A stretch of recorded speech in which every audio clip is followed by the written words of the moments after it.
যখন ক্র্যাকডাউন করলো Pakistan army 25শে March নিরীহ বাঙালিদের উপরে, ক্র্যাকডাউনের অব্যবহিত পূর্বে প্রথম প্রধানমন্ত্রী তাজউদ্দিন সাহেব, আওয়ামী লীগের সাধারণ সম্পাদক, তিনি শেখ মুজিবুর রহমানের কাছে গিয়েছেন, গিয়ে বলেছেন যে পাকিস্তানিরা আক্রমণ করতে যাচ্ছে, দেশের মানুষ স্বাধীনতা চায়, এখনো সময় আছে, আপনি স্বাধীনতা ঘোষণা করুন।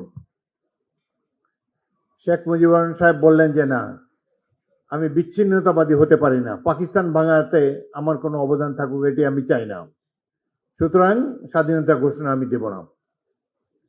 স্বাধীনতা ঘোষণা দেননি, পাকিস্তানের এক ক্র্যাকডাউন চালালো, লক্ষ লক্ষ মানুষ ঘর বাড়ি ছেড়ে উদ্ভ্রান্ত হয়ে পালিয়ে যাচ্ছে, গ্রাম থেকে গ্রামান্তরে পালিয়ে বেড়াচ্ছে, পাক বাহিনী মেশিন গান, মোটর, কামান দিয়ে নিরীহ মানুষ গুলি করে হত্যা করছে।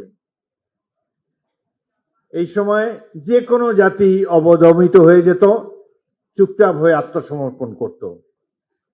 এমনই এক মহেন্দ্র ক্ষণে জনগণের পক্ষে, মা বোনদের ইজ্জত রক্ষার জন্যে, দেশের মানুষের জীবন রক্ষার জন্যে বিপুল প্রতিরোধ গড়ে তুলেছে ইস্ট বেঙ্গল রেজিমেন্ট। এই সময় স্বাধীনতার ঘোষণা দিয়েছেন মেজর জিয়াউর রহমান। এটি হলো প্রকৃত সত্য, যে ঘোষণায় জাতি উদ্দীপ্ত হয়েছে, অনুপ্রাণিত হয়েছে। হাজার হাজার ছাত্র যুবক ঘর বাড়ি ছেড়ে দৌড়ে এসেছে যে যুদ্ধ করবে। 71 যারা দেখে নেই তারা দুর্ভাগা। আমরা ভাগ্যবান 1971 সাল দেখতে পেয়েছি।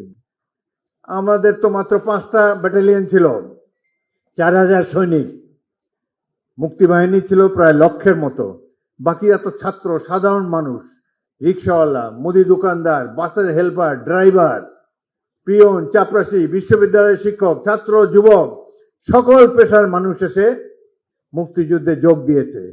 এই যুদ্ধে নেতৃত্ব দিয়েছে ইস্ট বেঙ্গল রেজিমেন্ট।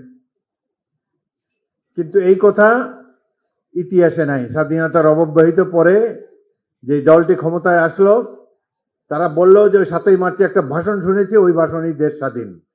মাঝখানে যে যুদ্ধ,